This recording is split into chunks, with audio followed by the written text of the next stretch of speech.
নমস্কার বন্ধুরা, চলো আজ অন্য কোনো ভিডিও না, আজ চলো একটা রান্নার ভিডিও তোমাদের সাথে শেয়ার করি।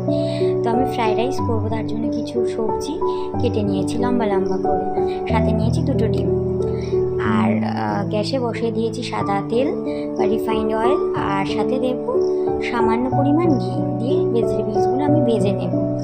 আর জানো তো, আমাদের বাড়ি যখন কোনো অনুষ্ঠান হয় তখন রান্নার দায়িত্ব সবসময় আমারই পড়ে। যেমন পারি, জানি সবাই কম বেশি রান্নাটা পারে, তো আমি যতটা পারি সেভাবে চেষ্টা করি।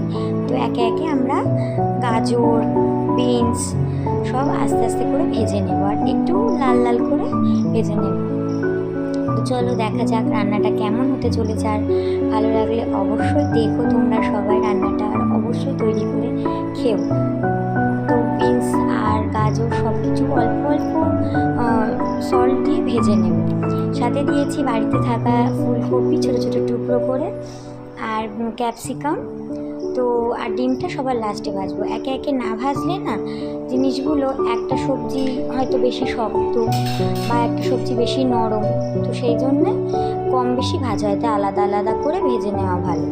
আর অবশ্যই যদি কেউ মটরশুঁটি ভেজে থাকো তো ও ঢেকে দিয়ে ভাজার চেষ্টা করো, কারণ মটরশুঁটি কিন্তু ফাটে।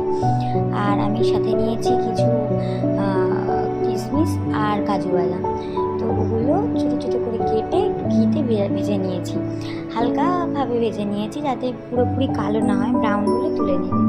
আর সাথে নেব ডিম।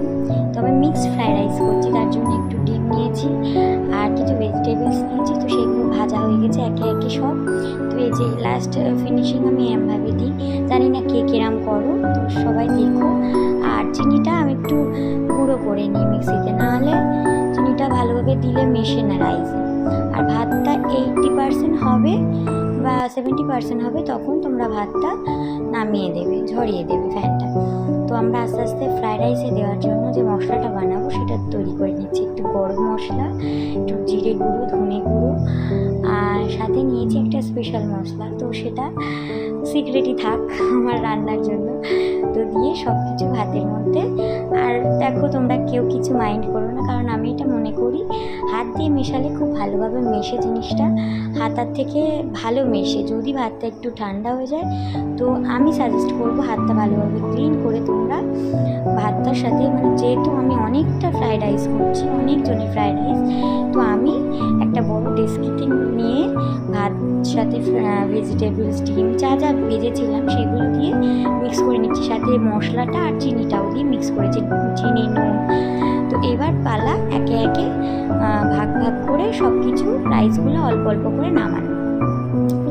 তো দিয়ে দিলাম অল্প পরিমাণে ঘি, যেহেতু ঘি দেওয়া ছিল ওতে, সেহেতু আমি দেবো অল্প ঘি। আর যেগুলো মিক্স করে রেখেছি সেইগুলো বারে প্রতিবারে কড়াই, যেহেতু আমি একেবারে করছি না সেহেতু কড়াই প্রতিবারে এক কড়াই করে একটু দিয়ে গরম করে নেড়ে নেব। আর অবশ্যই তোমরা খুন্তিটা তলা দিয়ে জ্বালাবে, নাহলে ভাতগুলো ভেঙে যাবে। তো এইভাবে আমি মিনিমাম 4-5 কড়া হয়তো করেছি। করার পর তোমাদের শেষ ফিনিশিংটা আমি দেখাচ্ছি। আর সাথে অবশ্যই যে টেস্ট করছিল তাকে না বললেই নয়, সেটা হলো আমার ভাই। তো ও টেস্ট করে বলেছে প্রত্যেক কড়ার টেস্ট সমান হচ্ছে, তবে আমি নামাচ্ছি। যেহেতু আমি ভাগে ভাগে করেছি, করার পর এই যে 1 গামলা ফ্রাইড রাইস দেখছো তোমরা, তো সেটা রেডি হয়ে গেছে। অবশ্যই ভালো লাগলে একটা লাইক, কমেন্ট আর শেয়ার